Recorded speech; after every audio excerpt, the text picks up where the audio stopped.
And so the big lesson I've learned in life is shut up and listen until you really understand what you're looking at. Sounds kind of maybe hit, across the face. But in that case, and today, in so many disruptions, so many crises, it's like we're often take leap to say, to make a decision, leap to make a conclusion when we really don't understand what we're looking at. Right. So that's my biggest lesson that I've learned.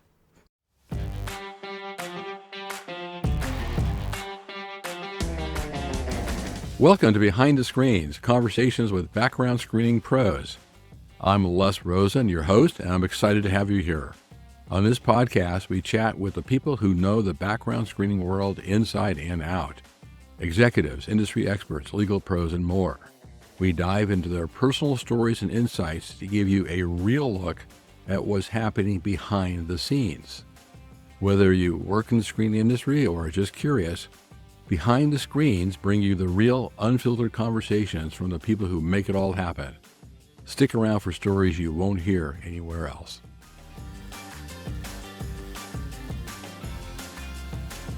Ladies and gentlemen, welcome to another episode of Behind the Screens, brought to you by our good friend Barry Nixon and the Pre-Employment Directory. And if you follow the show, I think one of the things you have seen is that we really enjoy having an international flavor to what we do. There's not only background screening in the U.S., but there's background screening has developed all over the world. And ever since I've been in the industry, in my mind, the gentleman who really was in the forefront and the leader in bringing background screening in Mexico, Central America, and South America is our guest today, none other than Mr. David Robillard. David, welcome to the program. Thank you, Lester. It's great to be with you. I've been a great fan of this podcast, and so many of my friends have been on it, so I'm kind of humbled to join them.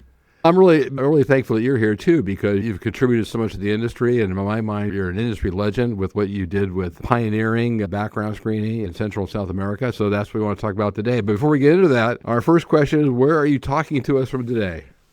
Well, I would have liked to say I'm from sunny Mexico City, but I just looked out the window and there's a thunderstorm about to open up. But I'm in Mexico City, a place where I have called home for the past 35 years. And, for any foodies out there, this is the place to come and visit.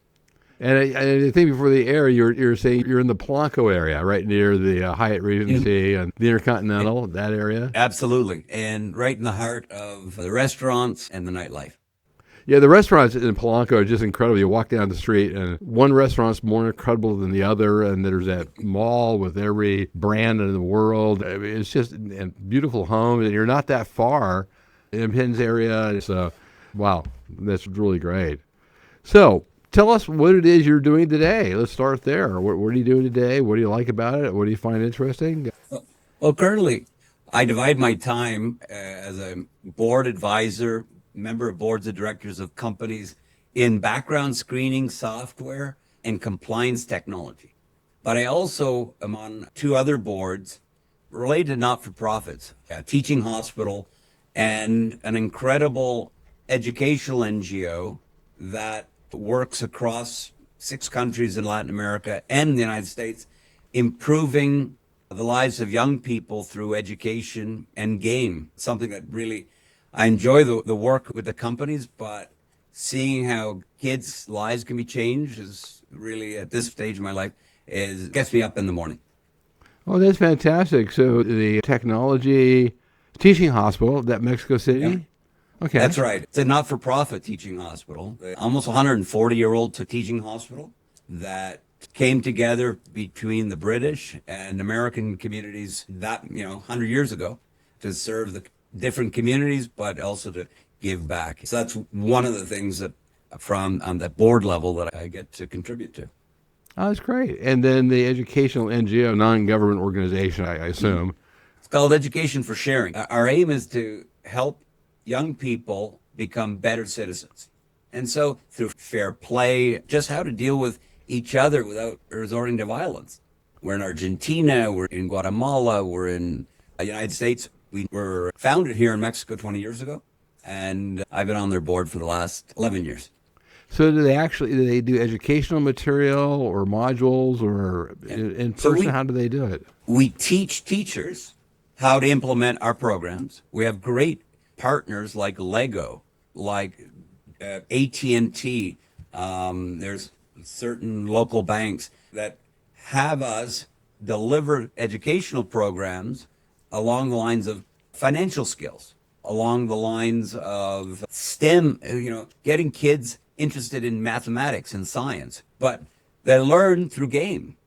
And an outcome is them just being able to deal with each other in a better way, because a lot of them are coming from marginal communities, broken homes at times, and we give them an outlet for learning and have fun at the same time. That's great. So they learn problem solving and respect and how to work out differences without resorting to more extreme means. That's fantastic. So these are volunteer positions in addition to the daily bread and butter involving work you do with screening firms, consulting. Yeah. In the screening space, I'm working with a Montreal company that developed an AI platform for adverse media. And I'm having as much fun working with the others on the board as I am dealing with the company. Oh, that's kind of cool, because adverse media has always been kind of an interesting thing to me. And the company working with the AI, they just scour the world looking for information about hopefully the person you're focused on. Yeah, and also monitor afterwards. So, banks will work with them to support their know your customer. So not just for the employment background screening, but also for other applications and third-party screening. And that's great. So you're still front and center, hands-on, involved in the screening world. Yeah, absolutely. Not even if I wanted to. All right, that's right. For a lot of our guests, here's the gravitational pull, but people don't want to escape because they kind of enjoy it. We'll get that a little bit later. But so what was your career path? How'd you get from there to here? And of course, MultiLatin and where you went from there. Tell us about how that started and what you did and where you moved on from there. I don't know anybody who's ever sought out a career path coming out straight and narrow. I graduated from college in sociology, which isn't something that one would think would give you the skills, certain skills, but it gave me research skills. And I'd say research was sort of the basis of anything I've been doing. But I also really had a travel itch. I grew up in Ottawa in Canada and couldn't wait to get out of a winter from, a Canadian winter. After I graduated, I had an opportunity to do an internship in Ghana, in West Africa. Unilever had in West Africa at the time, I'm talking about 1987, a chain of department stores that started 60 years earlier, Kingsway stores. What a great place. So that was my first job out of school, but it took quite a few twists because I was supposed to go there and do a market research study. Arrived, and the man who was going to be my manager, he quit. He quit like 2 days before. And so there I was with two other management trainees, 21 years old. And the director of HR looked at the three of us and said, well, here we have two different ways of training. And looked at them, at the other two, and said, a slow and methodical process. And then he turned to me and said, and then the deep end. Right. And so the deep end for me was I became manager of displays and publicity or advertising for this 10 stores. I had a team of 9 graphic artists that did the displays. And it was a year, truly, I grew up because, 21, right out of college. I actually went to college and I lived at home. I did that for a year and I had some incredible experiences along the way, both the highs and the lows. And I think I look back and said, well, I have my guardian angels there to take care of me, but I'm so much stronger because of it. But I really fell in love with the international. So when I got back to Canada, I joined a very small lobbying and consulting firm for agricultural exports that was focused on Latin America. So that's where I got my toe. I had an incredible mentor in the managing partner for the firm who took me under her wing, and I did everything from market research and reports. But she also gave me some money and says, go buy yourself a tuxedo, because she was a widow and I was her, not only her PA or her personal assistant, but I was her driver. I took her to the ballet because this is where she did her networking, her best, networking in Ottawa. Something, talk about a job that you never think would even exist. And Wow. it was incredible. She also gave me an opportunity once in a lifetime. She arranged for me to study Spanish in Cuba for 2 months back in 1990 when the wall had just fallen Right. and there's no Russian support to Cuba. It was a special time, a crazy time. After that was over, I really wanted to immerse myself in Latin America. And so I moved to Mexico in 91. Wow, great. What happened after that? So you're in Mexico in 91, and you now have some Spanish or Spanish skills, and then what happens? I wanted to study a little bit more. And so I studied for 2 months. I met some Canadians. I found myself in a role that doesn't fit with anything else in my career path. But I worked for an international metals trading group, placing tons of aluminum into the automotive sector. So you remember faxes. A fax would arrive in the morning with 10 deliveries of, thousands of tons of aluminums in their alloy. And my job that morning, because it was only a 6-hour day, was to call clients and say, would you like to take on 5,000 tons for delivery next month? That was wild, just absolutely wild. I sure practiced my Spanish over the phone in my broken Spanish, really.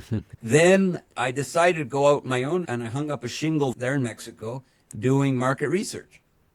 A lot of companies, NAFTA had just been signed or was going to be signed 94, 95. So did market research for a few years. I kept receiving requests to do something more focused. Could call it market intelligence, commercial intelligence. And at an event, I met people from Fluor Daniel, big U.S. engineering company. They invited me to head their market intelligence department. You said this was Fluor?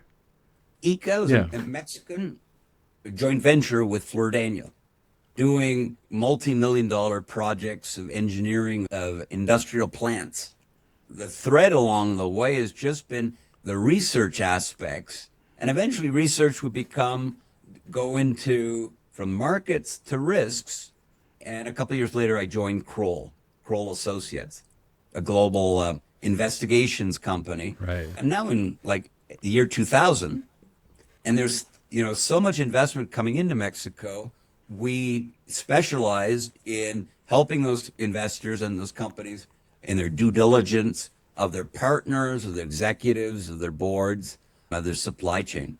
But then when things went sour, investigating also the fraud and the negative parts, a lot of the security parts. I had 11-year run with Kroll that was incredible. I grew to become the head of Mexico. I was head of Spain for a while. And then I led the security practice across Latin America as the deputy head of Latin America. So you just had this snowballing career, just for one good opportunity to a better opportunity to a better opportunity. That's fantastic. So you're with Kroll, and you had an 11-year run, and that's associated with background checks. So what was then the leap from that to MultiLatin? Well, when I left, my thought was initially to create a boutique investigations firm. But 2 months into it, I broke my hip. I was never a great athlete, but I had a running accident. And if you've ever been in consulting, if you're not billing hours, you're not making any money. Right. And I remember Kroll had a business called Kroll Background Americas, which eventually become part of HireRight. And I looked at background screening. There was a great demand for volume screening of vendors and a better way of screening job applicants. And so we pivoted quickly. My two partners and I, we pivoted the company. So in a way, I'm really thankful for that accident, because if that hadn't happened, I wouldn't have really focused all of our efforts on background screening. And, so literally and figuratively, you got into background screening accidentally. Accidentally, exactly. And originally with MultiLatin, the same customers I'd been talking to at Kroll, well, they wanted to be able to apply the same standards that they had in the U.S. and abroad to their Latin American practices. up until like 2011, because that's the year, a background check in many of the countries had to do with somebody going to your house and seeing whether you lived within your means. So they would take pictures, they count light bulbs, they determine your car, they'd actually talk to your neighbors. I credit PBSA for this. We learned, we quickly joined PBSA and learned just what the standards really looked like. And we tried to mirror terminology and branding and all sorts of what a U.S. background check would look like. And then the suite of screening. Over time, we added drug testing. And we survived COVID, which for all of us, that's a major achievement. But in 21, we agreed to be acquired by First Advantage, and who were looking to establish a Latin American regional office and grow out their footprint in the region. And they were a great partner for us. And I was able to stay with them through till last year, helped on the part of the integration with Sterling in the region, adding big operations in Brazil and Mexico and Colombia. I left them to focus on board service back at last March, 2025. Wow, congratulations. I remember those days back in the early 2000s where if you wanted to get a background check from Mexico or Costa Rica, I mean, it was just, what do you do? Before you came along and applied those standards, like buying snake oil, maybe, some people were going to some court if they can find the local court, but it was, who knew what you were getting? And now it's much different, right? A lot of it was friends of the force. Oh, that's incredible. What an incredible path. And you were just, front and center, a big part of the fact that the whole region became where you could do background checks and have data that you knew what it was and how to get it and what it meant. And that's huge. So I appreciate that. And now you're able to get to the point where you're able to do board service and do service for others. I assume that other than the consulting you do, that takes up a lot of your time. In total, I'm on 6 boards. That keeps me very busy. Yeah. And each board, I mean, we went through 2 of them, but each board is doing something good for people. So that's a wonderful way Absolutely. to give back. Oh, that's great. So you mentioned one mentor you had who you got to go or you had to go to the ballet as one of the things you had to do. But is there anyone else you want to mention that was a mentor or an influence in your career or give a shout out to? There's so many, but I think of two in particular. When I was at Kroll, there was the head of the European, later the Asian region, Ann Tiedemann. She taught me to not only how to go from being a subject matter expert to being a people leader, but also to have the confidence to make that leap. And you said about my run at Kroll. Well, she really helped me believe in myself to be able to do that, because when you're in research investigations, you can often just love the craft so much. Right. But I also learned to love to grow the business. And I probably wouldn't be today in doing what I'm doing if it wasn't, in her case. And the second one is more recent. When I joined FA, my boss, Joe Jagger, Joe really taught me, I come from a long line of salesmen. And I really believed in some of the old adages of sales. But with him, he learned about how important it is to build vision and value. Like, someone might once call it how to put sizzle in the steak. It's an incredible mentor for me in that. And many of those lessons I'm now extending to a couple of these technology startups that I'm working with. Oh, that's fantastic. Well, Ann and Joe, wow, you heard it here. So, all right. Thank you. Appreciate the opportunity. And I really like what you talked about, going from a subject matter expert to a people leader. Those are 2 different things. So people, you could just know your craft, as you put it, which is a great way to put it. But the next step is to know how to lead people to take that craft to the level where it's reproducible and it scales and there's people that believe in it and all that stuff. So what a great lesson to learn. Yeah, it sure was. So with all the experience you had back in that really marvelous career path you described, and as well as your board participation, your board contributions, is there a couple of things that have stuck with you that, top the mind that you'd really like to share because you think there's particular value there? There's a lesson that I didn't really understand until later in life. So my father, again, he was a great salesman.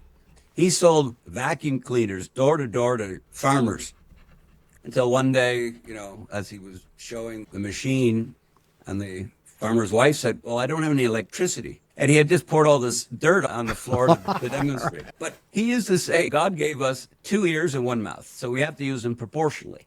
And when I got dropped into Africa, into Ghana, any of my logic, common sense, whatever I might have had going there, a lot of it didn't make any sense in the culture and the circumstances there. And so the big lesson I've learned in life is shut up and listen until you really understand what you're looking at. Sounds kind of maybe hit, across the face. But in that case, and today, in so many disruptions, so many crises, it's like we're often take leap to make a decision, leap to make a conclusion when we really don't understand what we're looking at. Right. So that's my biggest lesson that I've learned. Well, I love that. And to rephrase that, someone once said that when your mouth is open, your ears are closed. Oh, right. Oh, I love that. So same thing. That's right. That great book, The 7 Habits of Highly Effective People. Stephen Covey. Yeah. Yeah, that's right. And one of the lessons is if you want to be heard, first understand. Right. So, yeah, variation on the theme. And that's true in so many situations. Just, I've seen that in great leaders. You listen first. And you say, okay, and you absorb and understand. So, well, thank you for sharing. It's a good lesson for all of us. We kind of talked about it earlier, the gravitational pull of background screening. You ended up in background screening, and obviously you have skills. You can do all sorts of things. But you stayed in the background screening space. What was your passion about that? What got you to stay for so long?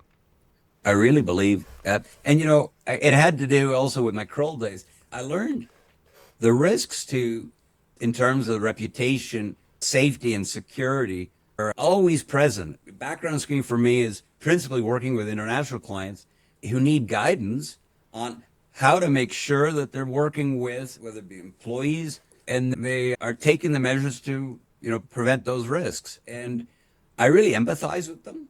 For me, it went to the grain of every check that we did to try it in MultiLatin FA. It's not data. I think a lot of people today look at it as data points. They're not data points. We're talking about the career, not only the risk to the company, but also the careers of those applicants. So we have to make sure we're not reporting something that's false because we can affect them. I really get into we're helping people in their careers and companies to prevent the risks that they face. That's preventable. Every day I read the paper, I say, how on earth does this person get hired? This was preventable. No? I get very passionate about it. Oh, that's fantastic. And you converted that passion into actionable systems that we all depend on today. Absolutely. Yeah. Wow. Absolutely. And so as you look back, I ask about proud moments, and no one wants to brag or seem some seemingly to do that. But I think all of us have certain moments in our life and our careers where we kind of smile and say, yeah, God, that was a good one, or I got that one done. Even if you only say it to yourself secretly. But is there a couple of accomplishments or achievements that, professional or personally, but that stand out that you're most proud of, that brings a smile to your face when you think about it? Well, no doubt when MultiLatin celebrated their 10th anniversary, that was an incredible moment for me. It was June of 2021. Any small business that starts up and scales and survives COVID, in our case, 70% of our business collapsed for 6 months. I was truly thinking, oh my God, will we survive? So when we got to 10 years, I was really proud of it. I was proud of the team we built, proud of all the alumni that came out of our company and have gone on to other companies and elsewhere. That for me, and it goes to your point a little earlier, it wasn't David Robillard. It was, being part of something that was bigger than me. And that was probably professionally one of my proudest moments, for sure. Yeah. And you mentioned that you're seeing your alumni, seeing your kids basically move on and up and have success elsewhere. That's a great one too. Oh, I'm so happy. I mean, not only in MultiLatin, throughout my career, I think the global head of financial crimes for a major European bank out of college worked for me at Kroll. Ah. I hired her. A senior partner at a big four forensic accounting was a tax accountant who became a forensic accountant. And I'm so proud of, what they've achieved. Oh, that's great. And what about your board work? That must bring a smile to your face because, that's good people doing good things for lots of other people. It sure does. There's this one software company they do for testing of software, and being able to help them see the forest for the trees, that's been very enriching for me, mainly because they've been looking for the path, and together with other members on the board, other independents, we're able to show them the path that they recognize, but maybe they just needed a nudge. Right. That's Yep. great. Mm-hmm. Yeah. You can't tell them what the path is. You have to show it to them, and they have to, discover it themselves. That's right. People have to grow, but they need the mentorship you can provide to hopefully see the opportunities and see what you're presenting. Absolutely. So in this, I know that we've crossed paths at PBSA, and you were involved at some point in the PBSA kind of pivot to include not to be U.S.-centric, but to be worldwide. Yeah. How has PBSA influenced your career? What's been your involvement and so forth? Well, I've always been so impressed by the generosity of the membership and people who have given their time to help, particularly in the early days in MultiLatin. Kirsten Bagas made such an incredible difference in the way we looked at background screening.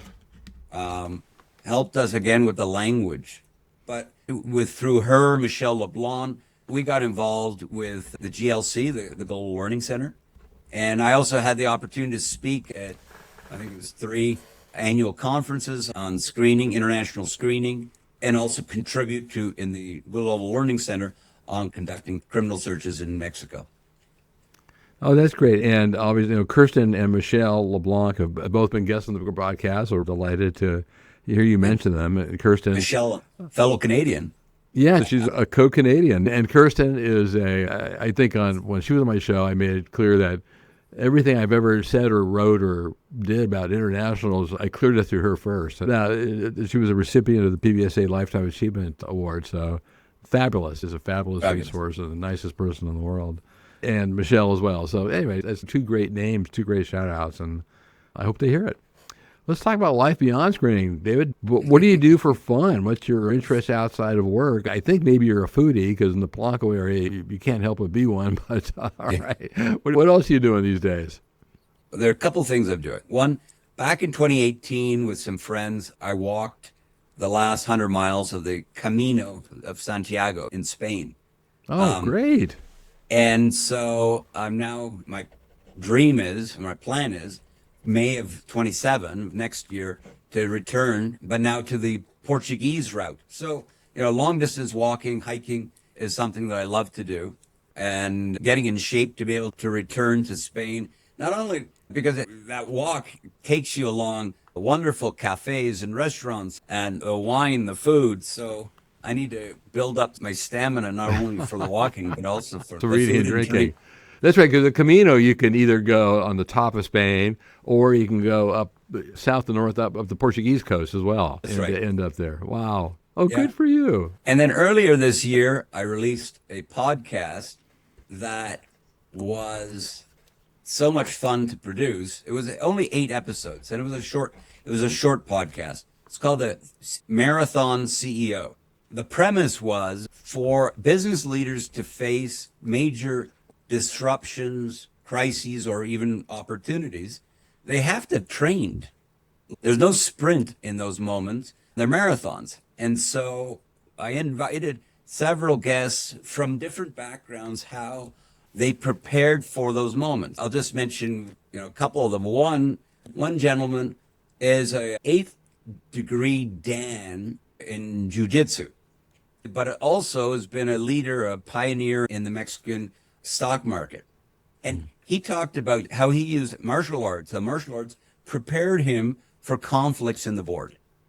and the managing energy. And another guest I had was the CEO of the hospital I talked about, and what he had to do to face the problems of COVID in the hospital and that crisis that they faced during the almost 3 years. Oh, that's fantastic. When you talked about the Jiu-Jitsu CEO, I'm sure you don't mean that he physically in the boardroom took him on, but right, kind of prepared him mentally for those type of challenges. That's right. Okay, so 2027, the Portuguese side of the Camino. Good luck. What are you doing to train for that? Just in long terms walking. of the walking. Walking is, finding ratchets of 20K routes so you can make a day. And particularly, it's really easy walking on flat ground, but, going up and down. And I got a lot of time to build up the stamina. Well, it's fantastic. Yeah, send me a postcard when you get there. That's Sure. really good. This has been really interesting. And as much as I thought I knew you and knew of you, what I knew was barely skimmed the surface of. But let me ask you, do you want to play fun facts? We ask people Sure. to share something about themselves that people may not know, completely unrelated to background screening. And once it's out there in the public domain, people will tease you unmercifully about it. But here's your chance to reveal your secret passion, your secret identity to the world. What don't we know about you? Well, obviously, I peaked really young at life. So I organized one of the first Santa Claus parades in West Africa. So Wow. that is part of that internship. Our stores had adapted to the reality or African culture, Santa Claus, called him Papa Bronya, and we brought him around to schools, and we had a train in the store. But organizing and filming a Santa Claus parade throughout this town, throughout the city of Accra, was an incredible experience. And I don't think it's ever been repeated since. All right. So the first Santa Claus parade in West Africa. Candy That's for the it. kids, and Candy for everyone's chocolate. happy. Yeah, Chocolate yeah. for the kids. All right. All right. Ghanaian chocolates. So I really appreciate your time. With everything we've talked about here, I don't even know where to sum it up, but I'll let you sum it up. What advice do you have for newcomers to the industry, or people that are, maybe they're just starting off, or they're beginning their career, maybe they're not on the management team, or maybe they're an entry-level verifier or a records researcher, but they're looking to expand their career in the industry and move ahead? You've seen it both ways, from the bottom up and up to down. So what's your advice to people? What would you tell somebody who says, David, what should I do? Right. Well, number one, don't wait for someone to ask you to do something. I think in my career, I filled voids. I filled vacuums when somebody wasn't there. I became, curious about other roles, and sometimes it was thankless, but other times it allowed me to have my foot in the door for that next role. And I think today a lot of people, expect their bosses to know who they are. Most bosses don't know who you are. And so you need to be able to show what you can do by being curious and doing things that you're not often asked to do. That's great advice. And it is so true that as a former business owner, a little initiative goes a long way. If someone steps up and above and beyond, and they do something or suggest something, and they start taking over a role, it's like, wow. I mean, you notice that because a lot of people don't do that. Just the recognizing, and those are the folks that get ahead, because next time there's an opening, that's leadership, that's initiative, that's what you're looking for. Absolutely. So that's great advice. Well, David, we filled our time slot. We're getting towards the end here. As is our habit on this podcast, we always end by giving our guests the last words. The floor is yours. Anything you want to add? Anything you want to say? Anything you want to muse about, philosophically or otherwise? The floor is yours. Well, I guess, thinking about it, when we get too comfortable, whether it be in our jobs, our lives, I think I've learned that's a moment where you have to start thinking about, what do I need to learn next?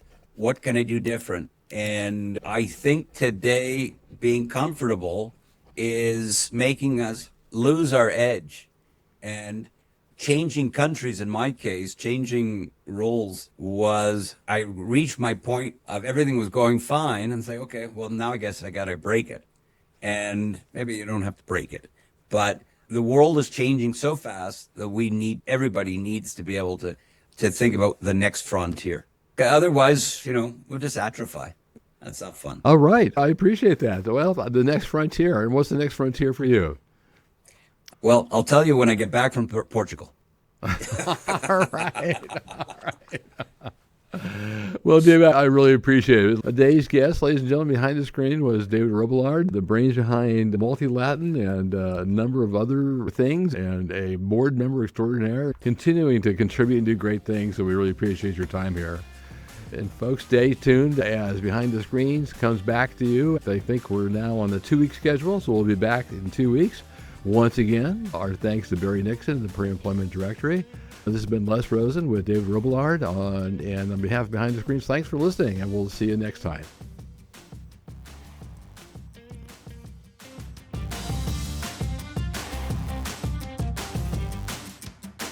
All right, that was yet another wonderful conversation with a background screening pro. If you enjoyed today's episode, don't forget to hit subscribe so you never miss an update. And hey, if you got a moment, we'd love for you to leave us a review. It really helps get the word out. For more info or to catch up on past episodes, or to make suggestions or to suggest possible future guests, head over to our website. Once again, this is your host, Les Rosen, and it's been a pleasure to bring you another episode. See you on the next episode. Thanks.